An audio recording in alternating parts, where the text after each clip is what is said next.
Coucou, bienvenue dans notre première rubrique vidéo, de notre session I Survived qui est de relater des faits réels. Des confessions intimes et beaucoup d'autres faits surnaturels. Salut écrivaine plumée noire, j'aimerais que tu publies mon histoire en anonymat s'il te plaît. Moi c'est Milton, je vis à Paname, je suis de nationalité sénégalaise. Mon histoire a débuté quand je suis allée au pays, passer mes vacances. C'était bien, jusqu'à ce que j'ai rencontré une jeune femme sénégalaise très belle. Je l'ai draguée, puis on a couché ensemble, et depuis ce jour j'ai pas arrêté de la contacter. Vous savez, il y a des histoires mystiques qui existent bel et bien en Afrique, et ça je peux vous le confirmer grâce à mon histoire. Alors, comme je le disais, je suis sortie avec elle, et depuis ce jour je ne pensais plus qu'à elle.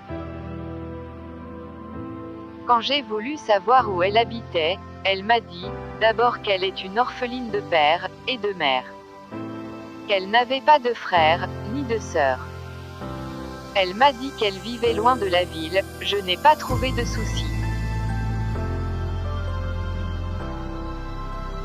Je l'ai suppliée de montrer son domicile, mais elle a refusé, et elle m'a affirmé que je n'allais pas aimer sa maison, car elle est pauvre, et que mon genre d'homme ne pouvait pas être avec une fille comme elle. Ma réponse a été, mais on avait pourtant couché ensemble.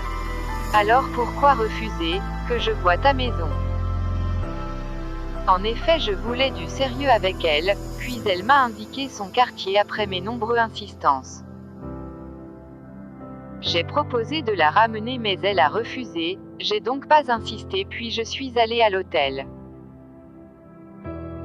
Plusieurs jours après, j'ai voulu la revoir, c'est comme ça que je prends mon véhicule pour effectuer le voyage. J'ai demandé aux personnes de me guider, puis je suis arrivée en pleine forêt. C'était quand même étrange, parce que, quand je demandais aux gens de me guider ils me regardaient bizarrement, et quand je donnais le nom du périphérique encore plus. Donc quand j'arrive sur les lieux, il n'y avait aucune habitation, je refais demi-tour, et j'ai montré la photo de la jeune femme aux gens qui vivaient à la fin du goudron.